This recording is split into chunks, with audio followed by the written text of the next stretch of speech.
boy, did I not know what I was getting myself into.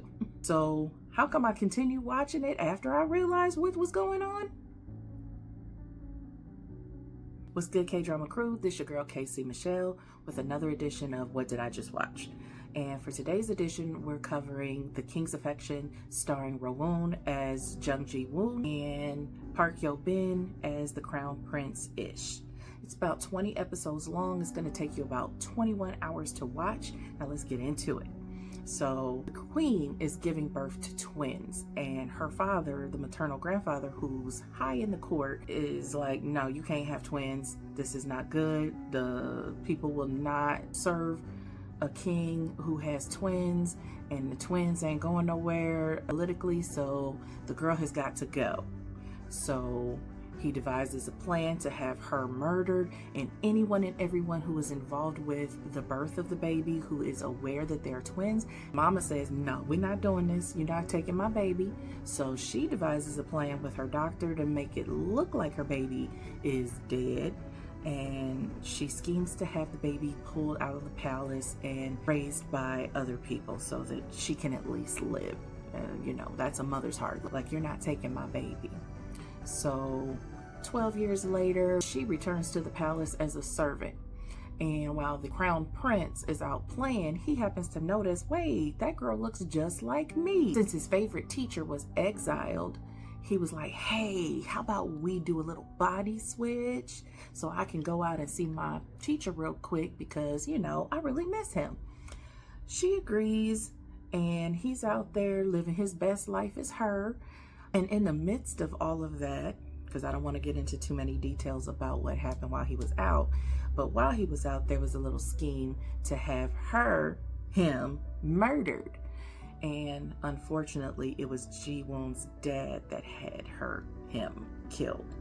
So when it comes out that she was no longer with the palace, he comes to the realization that she's got to now live as the crown prince.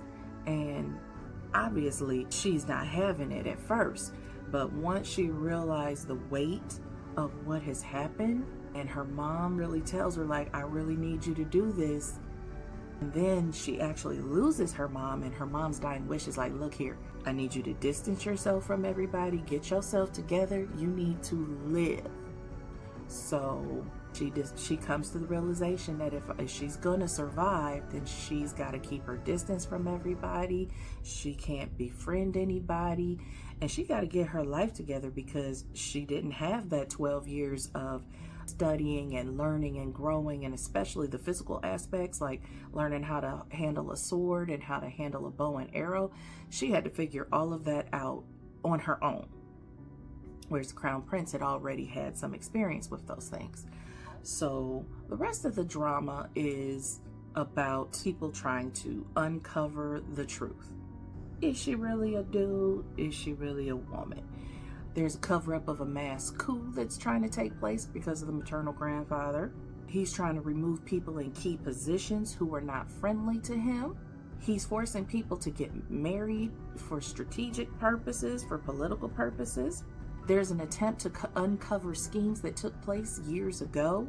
Someone fakes their death in an attempt to uncover what's going on with the now king because the previous king was murdered. And they tried to uncover a taboo relationship, which we later find out isn't so taboo. Now, the crazy part about this whole thing, as with all dramas, we wouldn't even have a drama if it wasn't for people having these superstitions about having twins. Like, why is having twins such a bad omen? That makes no sense to me, but a lot of omens and superstitions make no sense to me. And this is why I get frustrated with historical dramas. And not to say modern dramas don't have this kind of stuff either, but I really get so frustrated with the dehumanization of people and just how easy it is to throw a whole bunch of lives away and to do it just so inhumanely, like taking that sword and stabbing someone. It's just crazy to me, and I don't like that kind of stuff. And so that's why it's hard for me to watch historical dramas. And the other thing that I hate about historical dramas is that concept of the caste system. Like, someone who's high up, they're allowed to red rum someone who's like a servant or a slave, and nothing's going to happen because no one values that person's life. And especially thinking back to my own ancestors and how that happened within our history, it just makes me uncomfortable watching any of that kind of stuff, no matter who it is. Now, in modern shows, mostly henchmen are the ones that's dying, people who ally themselves with the villains. And when an innocent bystander or the hero passes away, we at least feel some empathy. But in these historical dramas, there's just so many people dying, you don't have time to feel empathy for a majority of them because they're in the spotlight for about 2 seconds, long enough to be sliced and diced, and then here we are like, oh well, that's just another person. And I don't like that dehumanization. So why did I watch this one? That, and there was this really cute OST that I heard before I watched the show, and I was like, oh, this is super cute, let me watch this drama. And whoo, boy, did I not know what I was getting myself into. So how come I continued watching it after I realized what was going on?